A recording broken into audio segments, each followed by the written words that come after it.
Genius की पहचान छोटी उम्र में ही हो जाती है। नेटवर्क 18 इस पहल में भी ऐसे ही कुछ जीनियस को सामने ला रहा है।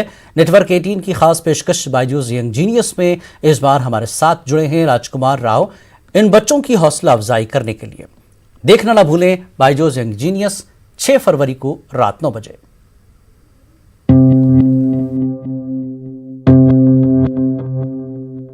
ये है यंग जीनियस जिसने सिर्फ 7 साल की उम्र में ही कंप्यूटर कोडिंग सीख ली। ये है यंग जीनियस जो 8 साल की उम्र से ही अपनी वेबसाइट बना चुकी है। ये है यंग जीनियस जिसे सिर्फ 9 साल की उम्र में अपना पहला काम मिल गया, जो 12 साल की उम्र से ही अपनी सॉफ्टवेयर डेवलपमेंट कंपनी चला रही है, जो भारत की सबसे कम उम्र की टेकप्रेन्योर है। नेटवर्क 18 पर एक अनोखा शो दंग करने वाली जुनैरा खान के साथ।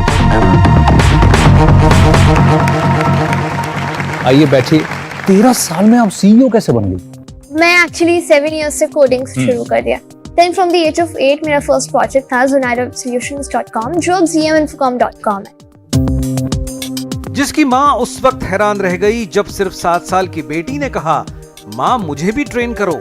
जिसने कंप्यूटर की कई लैंग्वेज सीखकर बीटेक के छात्रों को ट्रेन करना शुरू कर दिया, जो कंपनियों की दिक्कतों को सुलझाने के लिए टीम मैनेजमेंट का ऐप भी बना चुकी है, जिसे दिल्ली पब्लिक स्कूल ने अपना डिजिटल एम्बेसडर बनाया है, जिसकी सॉफ्टवेयर डेवलपमेंट और कंसल्टिंग फर्म ज़मिनफोकॉम के पास कई बड़ी कंपनियों का काम है।